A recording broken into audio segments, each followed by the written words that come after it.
नमस्कार स्टूडेंट। इस वीडियो में हम बात करने वाले practice question for nursing entrance exam and paramedical entrance exam and pharmacy entrance exam. यानी कि इसमें जो हम प्रैक्टिस क्वेश्चन करेंगे वो आपकी बीएस नर्सिंग के लिए बहुत ही इंपॉर्टेंट है और जो पैरामेडिकल के एग्जाम होते हैं उनके लिए भी बहुत इंपॉर्टेंट है, क्योंकि उसमें भी इसी प्रकार के क्वेश्चन पूछे जाते हैं।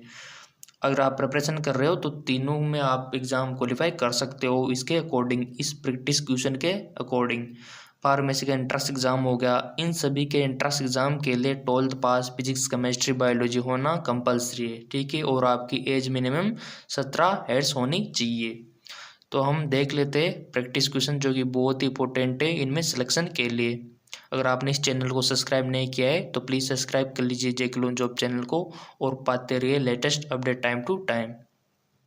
सो चलिए स्टूडेंट शुरू कर लेते हैं प्रैक्टिस क्वेश्चन। पहला क्वेश्चन है स्टूडेंट हमारा कि चर्म रोग के उपचार में प्रयोग किए जाने वाला रेडियो आइसोटोप है। आपके सामने 4 ऑप्शन दिए हुए हैं। पहले आपको डिसाइड करना है अपने माइंड में कि राइट ऑप्शन क्या हो सकता है, फिर मैं आपको इसका राइट ऑप्शन बताऊंगा और उसका रीजन भी।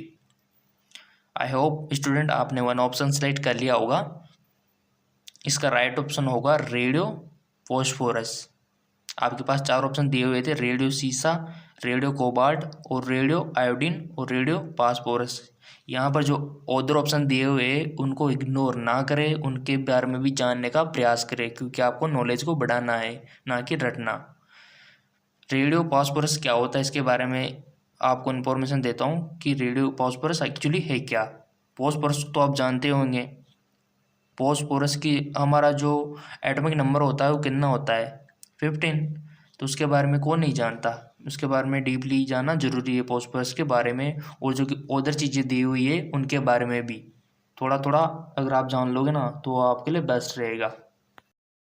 जैसा कि आप देख पा रहे होंगे कि फास्फोरस एक रासायनिक तत्व है जिसका संकेत क्या होता है पी है तथा परमाणु संख्या 15 होती है।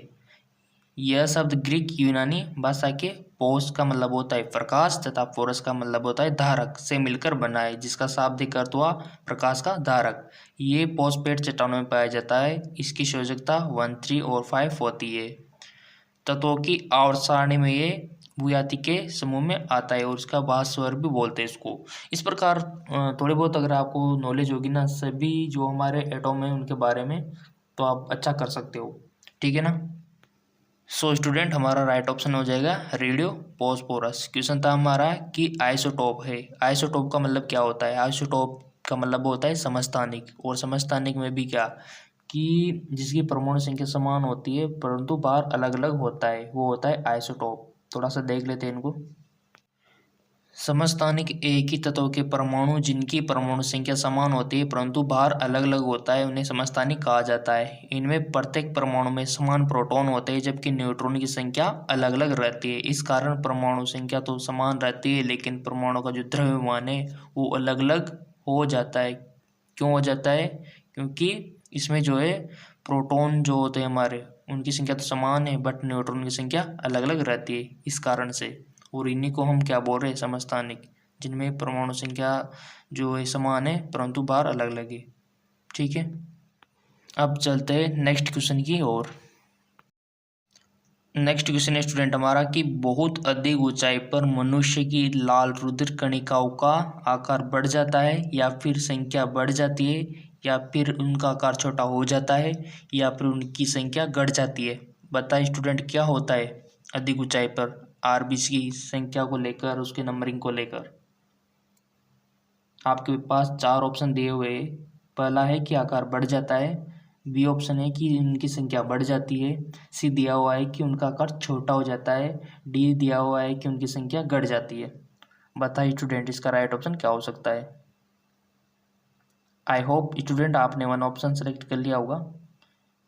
इसका राइट ऑप्शन होगा कि बहुत अधिक ऊंचाई पर मनुष्य में लाल रुधिर जो कणिकाएं होती है उनकी संख्या बढ़ जाती है। आपने ये पढ़ा भी होगा कहीं ना कहीं पर, और आपको इसके बारे में इतनी नॉलेज लेनी है कि आरबीसी की संख्या क्या होती है नॉर्मल ब्लड में, इसके अंतर्गत हीमोग्लोबिन जो होता है उसका नॉर्मल रेंज कितना होता है, ठीक है ना। ये भी आपको मालूम हुआ होना चाहिए। क्वेश्चन पूछा गया है पिछली बार कि हमारे जो मनुष्य में हीमोग्लोबिन की नॉर्मल मात्रा कितनी होती है। सो स्टूडेंट इसका राइट ऑप्शन होता है 12 से 15% या मिलीग्राम, ठीक है ना। इस प्रकार नॉर्मल रेंज आपको पता रखनी है, और इसकी संख्या बढ़ने से कौन सी डिजीज होती है और इनकी संख्या घटने से कौन सी डिजीज होती है, ये भी आपको पता रखना है। अगर आप कमेंट करोगे तो इसके विषय में भी अलग से वीडियो में आपको प्रोवाइड करा दूंगा। अब चलते हैं नेक्स्ट क्वेश्चन की ओर।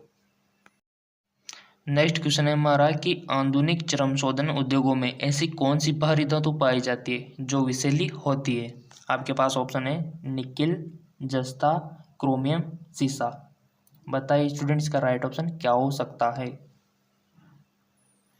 आई होप स्टूडेंट आपने वन ऑप्शन सेलेक्ट कर लिया होगा। इसका राइट ऑप्शन होगा क्रोमियम। अगर आपको धातु के बारे में नॉलेज होगी ना कि निकिल क्या है, जस्ता क्या है, सीसा क्या है, हल्की सी थोड़ी सी डीपली भी नॉलेज होगी तो आप इसको कर सकते हो।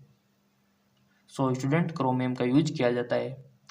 क्रोमियम मेटल जो है ना स्टूडेंट, ये एक्चुअली होता क्या है, ये संक्रमण दांतों में गिना जाता है और इसका पिघलाव 1200 डिग्री सेंटीग्रेड टेम्परेचर के आसपास होता है। तो इसके बारे में हम थोड़ी सी नॉलेज ले लेते हैं।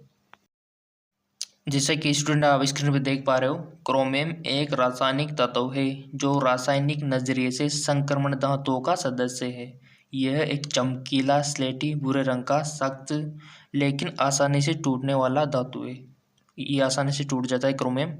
इसे पॉलिश करने पर यह अत्यधिक चमकीला बन जाता है और यह आसानी से धुंधलाता है। इसका पिघलाव तापमान 1260 सेंटीग्रेड जो टेम्परेचर है बहुत ही ऊंचा है स्टूडेंट, इतना हाईएस्ट टेम्परेचर में पिघलता है वो, इसीलिए इसे इस्पात में मिलाई जाए तो इस पर जंग और धब्बे नहीं लगते। इसी कारण इसे स्टेनलेस स्टील बनाने में यूज किया जाता है। किसका? क्रोमियम का। एक यहाँ से भी क्वेश्चन बन सकता है क्यों किया जाता है, इसका पिघलाव टेम्परेचर इतना है, ठीक है ना। तो इस प्रकार की अगर नॉलेज होगी आप में तो आप अच्छे से एंट्रेंस एग्जाम को पास आउट कर सकते हो। सो स्टूडेंट इसी प्रकार से जो हमारे ओदर धातु है उनके बारे में भी आप नॉलेज गेन कर सकते हो और अपनी नॉलेज को बढ़ा सकते हो, ठीक है। अब चलते हैं नेक्स्ट क्वेश्चन की ओर। नेक्स्ट क्वेश्चन है हमारा कि स्ट्रांसियम लवण के द्वारा बुनसेन ज्वाला को कौन सा रंग प्रदान किया जाता है। आपके पास ऑप्शन है नीलाभ हरा, ऑप्शन बी सेव का हरा रंग, ऑप्शन सी क्रिमजी लाल, या फिर इनमें से कोई नहीं। बताइए स्टूडेंट इसका राइट ऑप्शन क्या हो सकता है। इंट्रांसियम लवण के द्वारा बुनसेन ज्वाला को कौन सा रंग प्रदान किया जाता है। सो स्टूडेंट इसका राइट ऑप्शन होगा क्रिमजी लाल। अब वो तो आपने अपने माइंड में क्या सिलेक्ट कर रखा था वो आपको मालूम है, ठीक है ना। बट कंपैरिजन करना है कि कितने क्वेश्चन हमने गलत किए और कितने हमने सही किए, अपने आप से कंपैरिजन करना है। स्टूडेंट कोई भी एंट्रेंस एग्जाम हो गया या फिर कोई भी कंपटीशन एग्जाम हो गया, उसमें आपकी नॉलेज चेक की जाती है। आपने 12th में कितना पढ़ा, 11th में कितना पढ़ा, ये कोई मायने नहीं रखता। बट तो वहाँ पर जो नॉलेज काम में आएगी वो 11th और 12th की आएगी, ठीक है ना। यानी कि मल्टीपल चॉइस क्वेश्चन पूछे जाएंगे, नॉलेज चेक की जाएगी आपकी।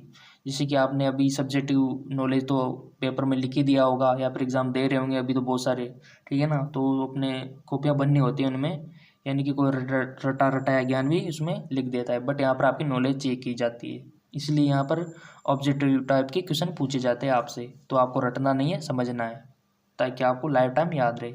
अब चलते हैं नेक्स्ट क्वेश्चन की ओर। नेक्स्ट क्वेश्चन है हमारा कि कृत्रिम सैटेलाइट के अंदर व्यक्ति भारहीन महसूस करता है क्योंकि पृथ्वी के आकर्षण का जो बल है उस स्थान पर शून्य होता है, या फिर चंद्रमा के आकर्षण बल द्वारा संतुलित हो जाता है, या फिर अभिकेंद्र बल के समान होता है, या फिर सैटेलाइट के विशेष डिजाइन के कारण प्रभावहीन होता है। ये चार ऑप्शन आपके सामने है। बताइए स्टूडेंट इसका राइट ऑप्शन क्या हो सकता है। क्वेश्चन को पहले अच्छे से समझ लीजिए कि कृत्रिम जो सैटेलाइट के अंदर जो व्यक्ति है ना भारहीन महसूस करता है, क्यों करता है। आई होप स्टूडेंट आपने वन ऑप्शन सेलेक्ट कर लिया होगा अपने माइंड में। सो स्टूडेंट अब मैं इसका राइट ऑप्शन बताने जा रहा हूँ। इसका राइट ऑप्शन होगा अभिकेंद्र बल के समान होता है। पृथ्वी के आकर्षण बल का अभिकेंद्र बल के समान होता है, यानी कि जो कृत्रिम सैटेलाइट के अंदर व्यक्ति भारहीन महसूस करता है क्योंकि पृथ्वी के आकर्षण बल का अभिकेंद्र बल के समान हो जाता है। स्टूडेंट, अगर आपने 11th में अभी केंद्र बल अच्छे से पढ़ा होगा तो इस क्वेश्चन को सोल्व करने में कोई दिक्कत आने वाली नहीं है। बट अगर आपने अभी केंद्र बल के बारे में नहीं पढ़ा होगा तो दिक्कत आने वाली है। अगर आपके अंदर नॉलेज होगी अभी केंद्र बल की, सो आप इसको इजीली कर सकते हो। ठीक है, यहाँ पर जो दिया हुआ है वो रिलेटेड है हमारे अभी केंद्र बल से। अब चलते हैं नेक्स्ट क्वेश्चन की ओर। नेक्स्ट क्वेश्चन हमारा बहुत ही इंपॉर्टेंट है स्टूडेंट, क्योंकि वो चुंबक से रिलेटेड है और चुंबक से रिलेटेड क्वेश्चन तो हमेशा हमेशा 100% पूछा ही पूछा जाता है। इसलिए जितना हो सके चुंबक वाले कंसेप्ट को अच्छे से क्लियर रखें। अगर आप कमेंट करोगे तो मैं आपके लिए स्पेशली वीडियो अवेलेबल करा दूंगा चुंबक हमारा जो चैप्टर है उसको लेकर, ताकि आपको अच्छे से समझ में आ जाए। और इसके जितने भी MCQs है ना, मैं आपको अवेलेबल करा दूंगा, क्योंकि इनसे क्वेश्चन बनते स्टूडेंट 100%। ऑप्शन हमारे पास जो क्वेश्चन है वो है कि आधुनिक शक्तिशाली चुंबक किसके बने होते। मॉडर्न जो शक्तिशाली चुंबक है वो किसके बने हुए थे। ऑप्शन आपके सामने है कि लोहा यौगिक से, या फिर लोहा चुंबकीय पदार्थों से, या फिर हमारा जो एल्यूमिनियम है, कोबाल्ट है एवं निकल की मिश्र धातुओं से, या फिर लोहा कोबाल्ट एवं निकल की मिश्र धातुओं से। अच्छे से सोचिए स्टूडेंट, अच्छे से सोच समझकर इसका आंसर देने का प्रयत्न करें। आपको पता है, आपने सब पढ़ा हुआ है, बट थोड़ा सा सोच लीजिए, फिर ही टिक लगाना उसके बाद ही। बहुत सारे स्टूडेंट क्या होते हैं कि हाँ क्वेश्चन ईजी है, एक्साइटेड होके गलत करके आते हैं। फिर आप ऐसा ना करें, सोच समझ के सिलेक्ट करना है। ठीक है, अगर आपका ऑनलाइन एग्ज़ाम होगा तो एक बार सिलेक्ट हो गया तो आप उसको रिजेक्ट भी कर सकते हो, फिर कोई अदर ऑप्शन चूज कर सकते हो। बट अगर ऑफलाइन होगा अगर आपका एग्ज़ाम, तो फिर दिक्कत है, क्योंकि इसमें एक बार टिक होने के बाद अगर आपको याद आ गया कि नहीं इसका आंसर कोई दूसरा है, तो फिर आपके पास कोई भी ऑप्शन नहीं होगा। इसलिए सोच समझ कर आपको सिलेक्ट करना है। बताइए स्टूडेंट, इसका राइट ऑप्शन क्या होगा। आपने अगर 12th में चुंबक वाला चैप्टर अच्छे से पढ़ा होगा, अच्छे से नोट्स होंगे आपके पास, तो इसलिए आप इसको कर सकते हो। अगर नहीं भी है कोई तो दिक्कत वाली बात नहीं है, मैं आपके लिए अगर कमेंट करोगे ना तो कुछ भी प्रोवाइड करा सकता हूँ, बट आपकी डिमांड के अकॉर्डिंग।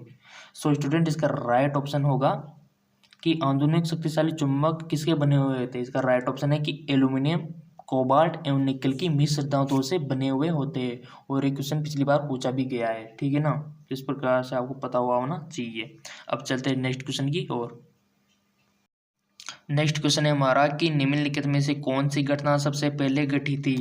ये जो क्वेश्चन है ये साइंटिस्ट की नॉलेज चेक करना चाहता है कि आप में साइंटिस्टों को लेकर कितनी नॉलेज है। फर्स्ट ऑप्शन है कि अल्बर्ट आइंस्टाइन ने सामान्य अपेक्षिकता का सिद्धांत प्रस्तुत किया। उसके बाद है कि मैक्स प्लैंक ने क्वांटम सिद्धांत का प्रतिपादन किया। ऑप्शन सी है मार्कोनी ने प्रथम बेतार सिंगल भेजा। और डी है मैडम क्यूरी प्रथम महिला नोबेल पुरस्कार विजेता बनी। बताइए स्टूडेंट, इसका राइट ऑप्शन क्या हो सकता है। कौन सी घटना पहले घटी। इन चारों को बारे में अगर आपको पता होगा ना, साइंटिस्टों की कि किसने क्या सिद्धांत दिया, किसने क्या आविष्कार किया, ये नॉलेज यहाँ पर ये चेक करना चाहता है ये क्वेश्चन। आई होप स्टूडेंट आपने वन ऑप्शन सेलेक्ट कर लिया होगा। इसका जो राइट ऑप्शन होगा ना वो होगा मार्कोनी ने प्रथम बेतार सिंगल भेजा। ये घटना सबसे पहले घटी थी। और इसके बाद अल्बर्ट आइंस्टाइन ने अपेक्षिकता का सिद्धांत दिया, मैक्सवेल प्लैंक ने क्वांटम सिद्धांत दिया, मैडम क्यूरी प्रथम महिला नोबेल पुरस्कार विजेता बनी। ये सब बाद ही बात है, बट सबसे पहली घटना यही है, मार्कोनी ने प्रथम बेतार सिंगल भेजा था। ठीक है, साइंटिस्ट से रिलेटेड भी क्वेश्चन पूछ लिए जाते हैं, क्योंकि उन्होंने इतनी मेहनत की, इतने साल गुजारने के बाद कुछ, जैसे कि मैक्सवेल की समीकरण आपने देखी होगी। ठीक है ना, बहुत सारी इक्वेशन दी थी उन्होंने जो कि पूरी दुनिया को हिला दिया था। तो रिजल्ट होता है उनका, वही हम पढ़ते। अब चलते हैं नेक्स्ट क्वेश्चन की ओर। नेक्स्ट क्वेश्चन हमारा डायरेक्ट क्वेश्चन है कि फोटोग्राफी में मुख्य रंग कौन से होते हैं। ये डायरेक्ट क्वेश्चन है, इसमें कोई दिमाग लगाने वाली बात नहीं है। अगर आपने कभी पढ़ा होगा, देखा होगा, तो आप इसको इजीली कर सकते हो। ऑप्शन है लाल नीला पीला, ऑप्शन बी है लाल पीला हरा, ऑप्शन सी है लाल नीला हरा, या फिर नीला पीला हरा। फोटोग्राफी में मुख्य रंग कौन से होते हैं। डायरेक्ट क्वेश्चन है, छोटा सा क्वेश्चन समझ के एक्साइटेडमेंट होके आपको गलत इसको करना नहीं है, क्योंकि बहुत सारे स्टूडेंट क्या होते हैं, अगर इजी क्वेश्चन आ जाते हैं ना तो एक्साइटेड हो जाते हैं कि हाँ ये तो मेरे को आ रहा है और किसी को नहीं आ रहा, और उसको गलत करके आ जाते हैं। तो थोड़ा सा आपको दिमाग लगाना है। आई होप स्टूडेंट आपने वन ऑप्शन सेलेक्ट कर लिया होगा। इसका राइट ऑप्शन होगा लाल, नीला एवं हरा। ठीक है, अब चलते हैं नेक्स्ट क्वेश्चन की ओर। नेक्स्ट क्वेश्चन है हमारा कि जब नींबू के रस को खाने के सोडे पर डाला जाता है तब उनमें से तेज बुलबुले होता है या फिर उफान आता है एक प्रकार से, क्योंकि इससे उत्पन्न गैस कौन सी होती है। बहुत ही इंपॉर्टेंट क्वेश्चन है और बहुत ही समझने वाली बात भी है स्टूडेंट। खाने का सोडा तो आप जानते हैं ना, खाने का सोडा होता है बेकिंग सोडा जो कि हम यूज करते हैं। ठीक है, खाने का सोडा के बारे में थोड़ा सा जान लो आप। सोडियम बाइकार्बोनेट इसको बोलते हैं। अब आपको मालूम लग ही गया होगा कि जब सोडियम बाइकार्बोनेट की रिएक्शन हम किससे कराते हैं, एसिड से, तो क्या होता है बताइए स्टूडेंट। आग बुझाने में भी इसका उपयोग किया जाता है। अब तो आप बता ही सकते हैं। आई होप स्टूडेंट आपने वन ऑप्शन सेलेक्ट कर लिया होगा। आपके पास ऑप्शन दिए हुए हाइड्रोजन, ऑक्सीजन, कार्बन डाइऑक्साइड या इनमें से कोई नहीं। समझना है, क्वेश्चन को रटना नहीं है। सो स्टूडेंट इसका राइट ऑप्शन हो जाएगा कार्बन डाइऑक्साइड। बट यहाँ पर जो समझने वाली बात है कि खाने का सोडा से रिलेटेड जितनी नॉलेज होगी ना, क्वेश्चन यहाँ से भी आ सकता है, इसका फॉर्मूला भी आ सकता है कि फॉर्मूला क्या होगा, इसका यूजेस आ सकते हैं इसके। आपको यूजेस में से कोई सा भी उपयोग पूछा जा सकता है। तो हम थोड़ी सी नॉलेज ले लेते हैं कि खाने का सोडा एक्चुअली है क्या। ठीक है ना। जैसा कि स्टूडेंट आप स्क्रीन में देख पा रहे होंगे, नमक टाइप का होता है ये सोडियम बाइकार्बोनेट, जिसको बोलते हैं हम खाने का सोडा। सोडियम बाइकार्बोनेट एक कार्बनिक यौगिक है। क्वेश्चन यहाँ से भी बन सकता है कि सोडियम का बाइकार्बोनेट है क्या, कार्बनिक रासायनिक कुछ भी दे सकता है इस प्रकार से। आपको पता हुआ होना चाहिए कि कार्बनिक है। इससे मीठा सोडा या खाने का सोडा, बेकिंग सोडा भी कहते हैं। ठीक है, क्योंकि विभिन्न व्यंजनों को बनाने में इसका उपयोग किया जाता है। इसका अणुसूत्र जो है NaHCO3 है। इसका IUPAC नाम सोडियम हाइड्रोजन कार्बोनेट है। क्वेश्चन यहाँ से भी बन सकता है। सोडियम बाइकार्बोनेट भी कहते हैं और बना भी है एक बार क्वेश्चन स्टूडेंट, 2017 में बना है स्टूडेंट, BS नर्सिंग में एंट्रेंस एग्जाम जो आयोजित होता है। ठीक है, उसी के लिए हम प्रैक्टिस कर रहे हैं। तो इस प्रकार से क्वेश्चन आपको ध्यान में रखना है कि किस प्रकार से क्वेश्चन बनते हैं। सोडियम बाइकार्बोनेट का उपयोग प्रतिअम्लों अम्लीय कम करने के रूप में सोडा युक्त पेय पदार्थ में इसके यूजेज हो गए, और अग्निशामक यानी कि आग को बुझाने में इसका उपयोग किया जाता है। क्योंकि इससे CO2 गैस निकल रही ना, इसीलिए इसका उपयोग हम आग को बुझाने में कर रहे हैं। सोडियम बाइकार्बोनेट आसानी से कार्बन डाइऑक्साइड उत्पन्न कर सकता है। वह कार्बन डाइऑक्साइड गैस भारी गैस होने के कारण आग तथा वायु के एक परत का निर्माण कर लेती है, जिसे आग का वायु से संपर्क टूट जाता है और आग बुझ जाती है CO2 गैस के कारण। तो हमारा आंसर भी क्या था, CO2 कार्बन डाइऑक्साइड इसीलिए था। स्टूडेंट चाहे तो आप घर पर एक्सपेरिमेंट कर सकते हैं, नींबू और खाने का सोडा लाकर आप खुद घर पे CO2 गैस बना सकते हैं। ठीक है, मैंने तो एक्सपेरिमेंट कर भी रखा है और आग भी बुझा रखी है। एक्चुअली में ऐसा मैंने ट्राई कर रखा है कि एक्चुअली में होता है क्या, बिल्कुल होता है स्टूडेंट। ठीक है ना, तो आप भी एक्सपेरिमेंट कर सकते हो, क्योंकि एक्सपेरिमेंट की जो नॉलेज है वो लाइफ टाइम बनी रहती है। अब चलते हैं नेक्स्ट क्वेश्चन की ओर। नेक्स्ट क्वेश्चन है हमारा कि निम्नलिखित में से किस कोटि के फोटो प्रिंट की जीवन अवधि सबसे लंबी होती है। आपके पास ऑप्शन है पिक्चर वाले रंगीन प्रिंट, पिक्चर के बिना रंगीन प्रिंट, श्वेत श्याम प्रिंट या फिर कंप्यूटर विकसित श्वेत श्याम प्रिंट। बताए स्टूडेंट इसका राइट ऑप्शन क्या हो सकता है। आई होप स्टूडेंट आपने वन ऑप्शन सेलेक्ट कर लिया होगा। इसका राइट ऑप्शन होगा श्वेत श्याम प्रिंट, जो है इसकी अवधि लंबी होती है। ठीक है, इस प्रकार आप डायरेक्ट क्वेश्चन भी आते हैं स्टूडेंट, ऐसा नहीं कि हार्ड आते हैं, इजी क्वेश्चन भी आते हैं जिसको आप इजीली कर सकते हो अगर आपने 11th और 12th अच्छे से पढ़ी होगी तो। ठीक है ना, मल्टीपल चॉइस ही आप क्वेश्चन आपसे पूछे जाएंगे, जैसा कि मैंने आपसे प्रैक्टिस करवाई है इसी टाइप के क्वेश्चन पूछे जाएंगे। दांतों से रिलेटेड हो गया, बेकिंग सोडे से रिलेटेड हो गया, उपयोग आपको पता होना चाहिए किसी भी चीज़ का, विटामिन से रिलेटेड हो गए, डिजीज से रिलेटेड हो गए, वैक्सीनेशन से रिलेटेड हो गए, इस प्रकार के क्वेश्चन आपसे पूछे जाएंगे। ठीक है ना, फीमेल रिप्रोडक्टिव सिस्टम से रिलेटेड क्वेश्चन हमेशा पूछे जाते हैं, मेल रिप्रोडक्टिव सिस्टम से रेस्पिरेटरी सिस्टम, डाइजेशन सिस्टम, इन्हीं से क्वेश्चन पूछे जाएंगे और इनकी प्रैक्टिस मैं इसी चैनल पर कराने वाला हूँ, जेके लोन जॉब चैनल पर प्रैक्टिस आपकी कराता रहूँगा ताकि आपका सिलेक्शन हो सके बीएससी नर्सिंग ट्रस्ट एग्ज़ाम में, फार्मेसी में, पैरामेडिकल में। ठीक है ना। अगर आप इसे प्रैक्टिस दिल से करते रहोगे तो 100% आपका सिलेक्शन होगा। ठीक है ना स्टूडेंट। तो नेक्स्ट वीडियो में इसी प्रकार हम प्रैक्टिस क्वेश्चन लेके आएंगे और प्रैक्टिस क्वेश्चन सोल्व करेंगे ताकि हमारा सिलेक्शन हो सके हम सबके प्रयासों से। सो स्टूडेंट, मेरा तो यही टारगेट है कि आपके अच्छे नंबर गेन हो जाए और आपको अच्छा कॉलेज मिल जाए। इस प्रकार से अगर आप प्रैक्टिस क्वेश्चन करते रहोगे तो 100% आपको कॉलेज मिलेगा, आप जो चाहोगे वो मिलेगा। बट जो भी काम हो वो दिल से करो। ठीक है ना। कोई भी बात समझ में नहीं आए हो तो नीचे कमेंट बॉक्स दिया हुआ है, कमेंट कर सकते हो कि सर मेरे को ये समझ में नहीं आया, मैं आपको समझा दूंगा। और इतना फिर भी समझ में नहीं आएगा तो वीडियो अवेलेबल करा दूंगा उससे रिलेटेड।